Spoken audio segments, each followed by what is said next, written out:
The World Cup is finally underway, and after just a few days, we've already seen some teams and players completely change the perception around them. Some nations have immediately justified the hype, while others are already facing questions they didn't expect to answer this early in the tournament. Today, we're going to be saying which teams have stock ups and which team have stock downs, so we can ultimately decide, do we want to buy this stock or do we want to sell? So it's going to be a little bit different. I am going to bring you a stock up, and you're going to tell me, do you want to buy the stock or do you want to sell it based off of what you think their expectations will be for the rest of the tournament. You understand what I'm saying? Yeah. All right, so we'll just start pretty simple. I am going to say my first stock up is the United States. Dominant 4-1 win over Paraguay. Best opening performance by a host nation so far. And I think with their players, Pulisic looked very comfortable. Balogun looked amazing in that game. He got on the score sheet twice. He's tied the leader of this World Cup in terms of the Golden Boot race. And I think the home field advantage clearly mattered in this game. And I think it's going to matter in the next two games in Seattle and LA. I think this was the USMNT's best World Cup performance in the modern era. And there is an opportunity for them to move into the dark horse tier if they win this game against Australia on Friday. So are you buying or are you selling on the USA's stock? So I'm gonna buy here. I just think this team is on an up right now. I think Pulisic is clearly, proving the haters wrong, proving the people that say he is not a big game player. Because he, like you said, he looked very comfortable. He was showing out last week. I think he's proven why he is the captain, the star boy of this team. So I will be buying the stock. All right. You got a stock to bring up? I don't know. Is it too soon to bring it up? But give me Spain. You bring up whatever stock you want, bro. I'm Spain. Spain had an abysmal performance yesterday. Could not find the back of the net at all. Finishing was horrible, only hitting the woodwork or worse. Was that a matter of Cape Verde's defense being that strong, or was that more of them just not being able to finish and create chances like that Spain should be? Now, there's a lot of questions. It's still very early in the tournament. We saw the winners of the last World Cup lose their first game against Saudi Arabia. So, are we panicking? Are we not? But do you want to buy or sell this stock? I am going to because it's going down, I'm going to buy this stock. I still think that Spain is going to recover well. They don't have the caliber of opponents in this group that could hurt them with this draw. And I'll bring up, do I have one of these two teams in here? I don't think I do. Okay, so I'll bring this up right now because I don't have them in this list. Uruguay and Saudi Arabia had such a golden opportunity to punch their ticket into the knockout rounds. Spain drew Cape Verde. You still have a match against Cape Verde. Both of these two teams do. And you have the match against Spain. Sure, I'm going to chalk that up as a loss for both of these teams, right? Spain and Cape Verde could have got 3 points and then could have got another 3 with I should say Saudi Arabia and Uruguay. Could have got 3 points, could have got a match with Cape Verde, got another 3 points in that one, and punched their ticket. Saudi Arabia especially, they led that game 1-0. And I don't want to turn this into a thing about Saudi Arabia because I'm upset for them personally because they had a chance to get to a knockout round that I didn't think originally that they did. So now we'll see where they go because they got a good draw against Uruguay, but I think there was a lost opportunity there. As for Spain, I think Spain's stock is down for sure, but this team I think is still going to be able to recover from this. I think that, sure, you said that Argentina lost in 2022. I think this is a little bit different because I just think that the roster was just not what it should have been. Dani Olmo, Lamine Yamal, and Nico Williams. I think it's Nico Williams. That's his name, right? Yeah. Okay. Yeah. Those three guys were your most dangerous attackers at the Euros, and you don't start any of them against Cape Verde. You got to respect the opponent regardless of who it is. And this is why all these people that have been, clowning this expanded World Cup, they got proven wrong yesterday. So I'm still going to buy. I am reluctantly buying, though, because I think that there is an opportunity here for Spain to absolutely collapse because they just aren't able, And this has been the case for the last two World Cups. They haven't been able to convert on their chances. And with a team that has a lot of empty possessions is what I like to call them, where you just have a bunch of possession and it doesn't really lead to anything. They have a lot of empty possessions. This is a team that needs to convert on their chances when they have the opportunity to. And I am really scared about that, but I am still going to buy this stock. All right. My next stock up is going to be. You had a stock down. I guess I'll give a stock down actually to match right there. Stock down for me, Tunisia. So Tunisia lost 5-1 to Sweden. Their defensive structure completely collapsed. And they have the worst goal differential amongst teams that have played, besides Curacao. Curacao has the worst one, but they are tied with Paraguay for the second worst, actually. Is Tunisia the weakest team we've seen so far? I don't think so. But also, they have had the most turmoil in the team. So can they recover before facing Japan and the Netherlands?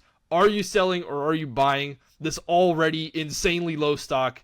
I think that at the end of this day, even getting a point would be a good return for this team. So are you buying Tunisia?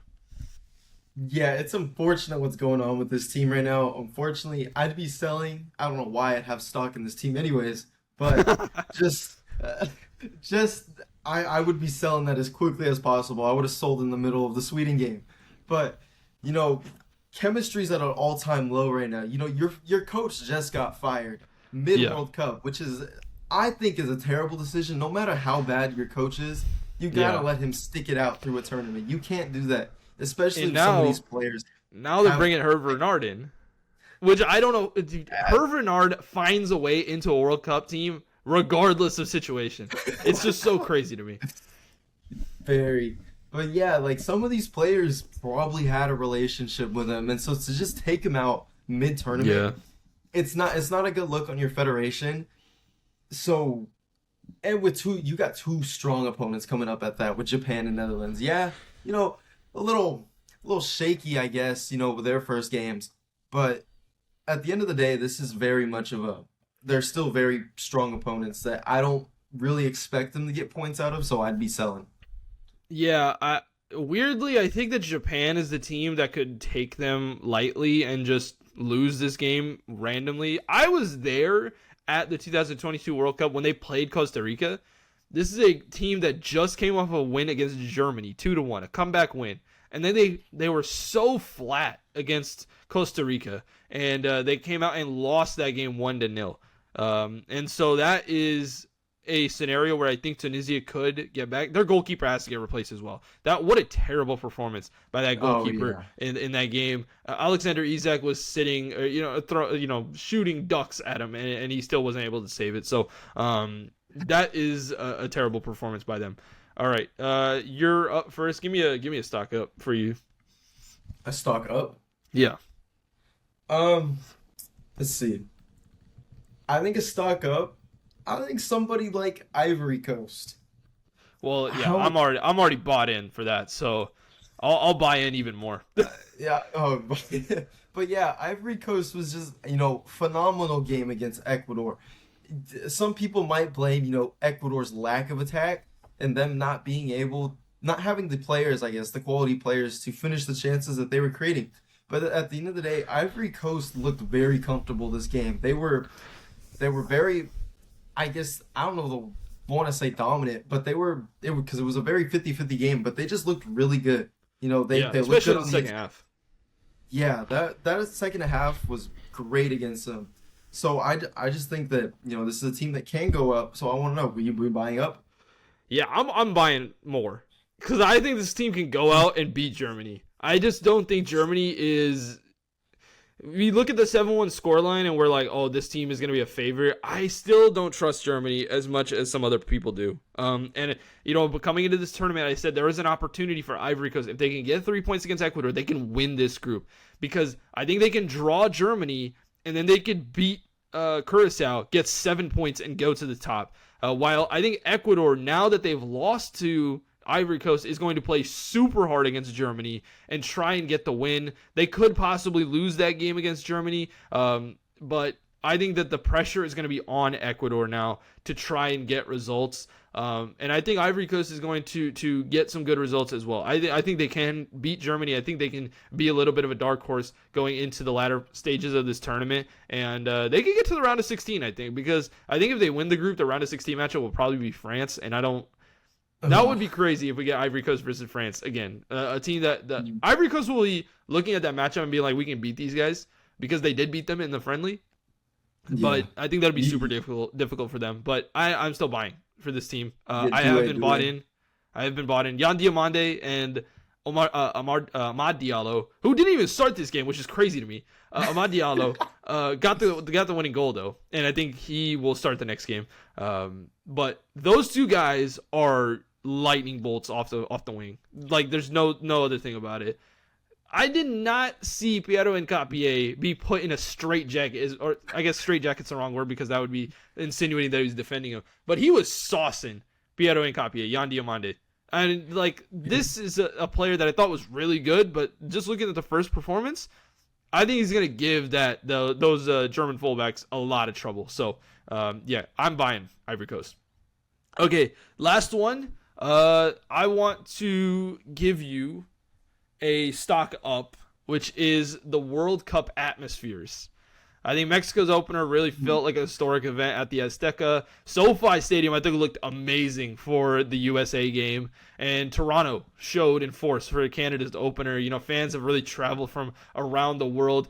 Do you think that this type of atmosphere will continue to be happening at these World Cup games? Or do you think that this is just what happened for these opening games and it's really going to tail off? So are you buying or selling on the World Cup atmospheres? I am buying. I think as long as there's passion for this game, the atmospheres will continue to be great. And with Mexico, you know, this is Mexico's first home World Cup since I think '86, I want to say. So of course the fans are going to show out. And I continue to see that, you know, with their next two group stage games and with the possibility of, you know, their knockout, should they make it a knockout stage game as well. But with the US, I will say I was a bit surprised with how that atmosphere came out because, you know, you hear all the talk about, oh, soccer isn't, you know, respected here, you know, it's not as popular here. But then you see that game last week and everyone was showing out. It was a full house and it was loud and I loved it. You know, atmospheres are one of my favorite things.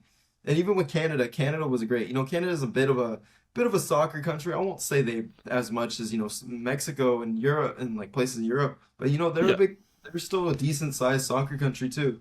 And so to see all these countries showing out so far and supporting their nations, it's a great thing. It's bringing everyone together too. So buy stock up. Nice. All right, give me your last stock that you are talking about. So my last stock, I didn't know we could do this, but I still have another team. Okay. I'm gonna give you Turkey. I'm gonna offer you that. Do you want to buy or sell? Because I feel like this is one of those more difficult ones. Because, you know, against Australia, they couldn't finish their chances, but I still think that this team is they're better than, you know, what they performed against Australia. You know, that 2-0 scoreline doesn't show for what they did that match.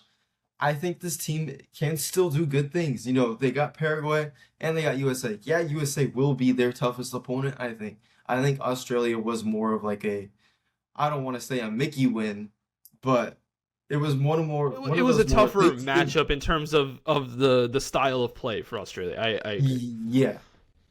And so my question to you is, would you buy this team? Would you buy the stock in this team? Or would you sell with how questionable their next two games may be? Okay, so I think pre the World Cup, the expectations for this team were probably round of 16. I would say more people had this Turkey team winning the group. Then if they won the group, they would have played like some team like Bosnia in the round of 32. They would have beat them and then played Belgium or somebody like the Group G winner in the round of 16, and they would have nodded out. Or you might have had them. I would say round of 16 or quarterfinals was where a lot of people had Turkey, right? So do I think that they can get back to that? And am I buying the stock, which is now lower? So I guess like Now the expectations would be like round of 32. Am I buying them to go further than round of 32 now? I'm gonna sell. It's weird because again, Turkey was a team that I originally in my first World Cup prediction had Turkey winning the group. And then as we got closer to the tournament, I saw a lot of people say the same thing. And I thought to myself, I think that this team could possibly break under the pressure. Now, saying that, I thought that they could have still got second. But now we're sitting in a place where they could probably get third, right? I think the USA looked really good in the Paraguay game. The Turkish national team, their issue is they rely so heavily on those three attacking midfielders that if you are able to stifle that, you are going to be able to win the game against the Turks, right? I think a lot of people looked at the names of Çalhanoğlu and Yildiz and Arda Güler, and they thought to themselves, that's the way that they win. And sure, that is the way that they win. But they don't have the first of all, they don't have the height at the attacker position to do anything in terms of the crossing. Harry Sutar was pumping everything out of there. And I think that this team might get eliminated. Now, I maybe I'm being hyperbolic. I think they get a draw against Paraguay because I think Paraguay is going to be desperate to try and get some points. And I think the USA, I have them beating Australia, but the USA could draw Australia. They could even lose, to be honest. But I still think the USA is going to present a easier matchup for Turkey stylistically. But I think at that point, they're going to be just shell-shocked, and USA is just going to at least get a point out of that. I think the USA beats Australia, and they get a point out of the Turkey game, or vice versa. I think they draw Australia, and they beat Turkey. And I think Turkey is going to be out of this World Cup with like 1 point, which is wild to think. But I would have said you were crazy before this tournament. Oh, yeah, wow. For sure. But now, like, I think Paraguay is going to bounce back. I think I trust Paraguay to bounce back more than I do Turkey. I don't know where you sit on that fence, but I just think that Paraguay present the same issues that Australia does defensively. And the reason why the U.S. was so good at breaking them down was because they had a lot of unselfish defenders and a midfield that passed the ball so much. And this Turkish midfield is just not good enough. I see it. I'm starting to see the world where this happens. Yeah, so that's where I'm leaning. I'm selling on the Turkish stock, even though the expectations have gone a little lower. I just still think that they're not going to beat them. So again. That was our stock up, stock down for today. If you guys could buy one stock in a World Cup team or a World Cup moment or a World Cup player, who would it be and why? Let us know down in the comments below.